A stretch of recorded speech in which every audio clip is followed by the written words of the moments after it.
Hey guys, welcome back to the channel. Glad you could join in to get the video. So second video of today. The first one obviously I posted a few hours ago where we talked about Osimhen returning to Napoli and also the fact that he's going to undergo some checkups before he integrates back with the team ahead of Napoli's game this weekend against Genoa. And then there were a few updates as well inside of that one, so make sure to catch it if you've not watched that one. So for this video, of course, there are a number of interesting updates in the video. Osimhen also is in the news, of course, but this time it concerns transfer, where he's going to play after this summer. Because, of course, Osimhen has been, largely speculated to be transferring or to be leaving Napoli at the end of the season. And the likely destination that we have known in the recent times has been EPL or England. But now there's been a kind of a U-turn. So the speculation actually involves PSG, and they now want to, they've now set their eyes on Osimhen as their primary target to replace Mbappe if he leaves by the end of the season, because of course, one of the biggest footballing trends or news that actually rocked social media and in the internet this past few days was the fact that Mbappe actually, actually said that, he's not going to sign any deal, any extension. He's leaving by the end of the season. So that was what happened a few days ago. Mbappe outrightly told PSG owners that he's not going to sign anything, that he's leaving in June.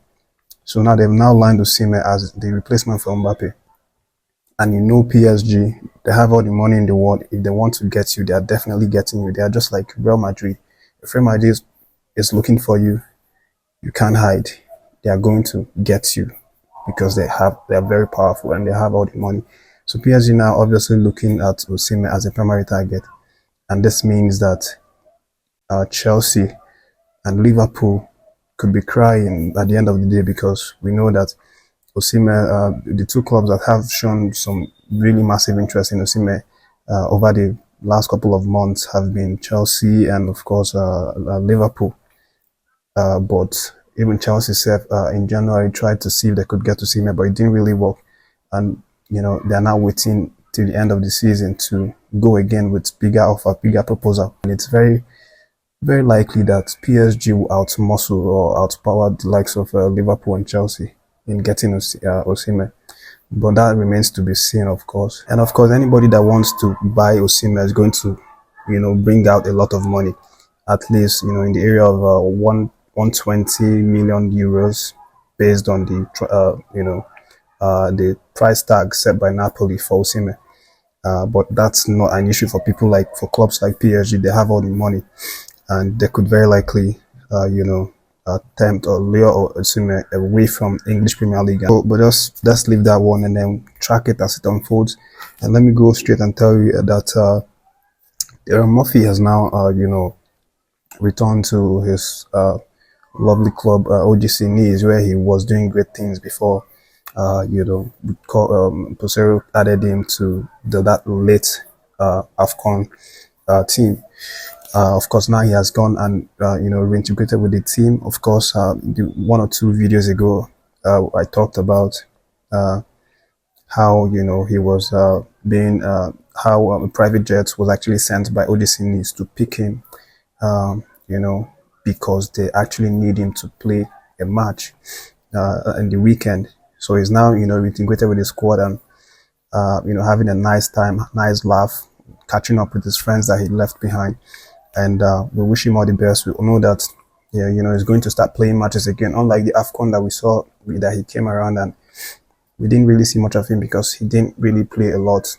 No chance was given to him. So good luck to him, and then we'll keep tabs on him as he progresses and do great things with Nice. So the next update is about Peseiro, and of course, there's been a speculation that Peseiro is under increasing pressure to not sign for the Nigerian Super League. Because of course, if you followed this channel, you would know that I've said before that NFF were having some sort of emergency meeting with Peseiro and his team to know if they're going to extend his contract with 2 years offer. But there have been, there could be a factor to this because Peseiro also may not want to renew. He has even given that hint, some time ago that he may not want to stay. And right now, there's an increased pressure for him to not sign a new deal for the Nigerian Super Eagles because there's not a bigger offer on the table. Apparently, Algeria has now, slapped a lot of money on the table for Peseiro if he agrees to take the job of being the Algerian head coach. Of course, if you follow us on this channel and in the community, you would know that, I mentioned before that Algeria is one of the countries that, that is trying to lure Peseiro to, to start managing its national teams. And now they have promised around times 2 or times 3, weekly wages that he is currently receiving from NFF. They want to double or triple it for him if he agrees to be the coach of the Algerian national team. So that's the rumor that's coming out now, and this is something very serious because obviously NFF have said it before that they are not in a hurry to fire Peseiro. They're not in a hurry, or they don't even want to employ home-based coach even after Amunike has expressed his desire. But of course, we'll see how things unravels. Will Peseiro be tempted by that huge sum of money on the table from Algeria government or Algeria FA? Will he reject it and decide to stay and be continue to be the Nigerian Super Eagles coach? We'll see how that unravels, and we'll definitely update it on this channel, guys. And so for the last update, this concerns Emilio Nsue. Emilio Nsue is no stranger to all of us. We know how worrying that guy can be. I mean, when we played that AFCON game with them in the first game, we saw how troubling he was. He was just shaking everywhere, shaking our defenses, but he couldn't get a goal. So, thankfully, but he went on to be the highest goal scorer in this concluded AFCON with 5 goals. But the thing is, instead of being a hero for his country, for his achievement in the AFCON, even though they were, knocked out in the round of 16, he was supposed to be a hero technically because of what he did. But right now, what's happening is that he is no hero. He's in fact now the villain of the whole story, because their FA or their football association has now sanctioned him. They've now banned him, sanctioned him, and made him to pay an amount of money, he and one other player. And the reason is that they accuse him of being unruly, of not obeying rules throughout that AFCON competition. But that's not according to Emilio Nsue. Emilio Nsue, after the whole ban and everything, what he's now done is that he's now gone on social media, live on the social media, and is now talking a lot of things, a lot of strange accusations. He's now putting it out to the world and to his fans. How the Equatorial Guinea national team corrupt, how they wanted to bring in Brazilian players to replace the nationals, the locals, in their own country, how they were extorting money from the whole system, how they weren't paying the players, how they were owing the players a lot of money, how they were trying to how they were not even taking care of the players' welfare. And also he said a lot of things, and also how they didn't even really prepare jerseys for them. He said that match, I think before that match against Nigeria that we played in, that's the first leg in the group stages, he said that they didn't have any provision for jersey. And the players had to go and start sourcing or start asking questions, start making arrangements for these things, that they just kind of left them in the dark and didn't really care for them. The money that they were supposed to be giving, they didn't give it to the players.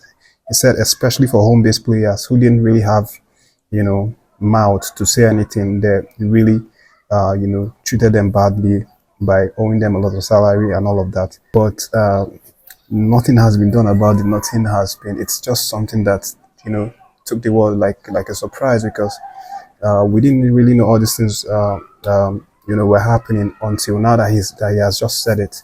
And of course, I know that they're going to be preparing some really big punishment for him. That's the Equatorial Guinea FA.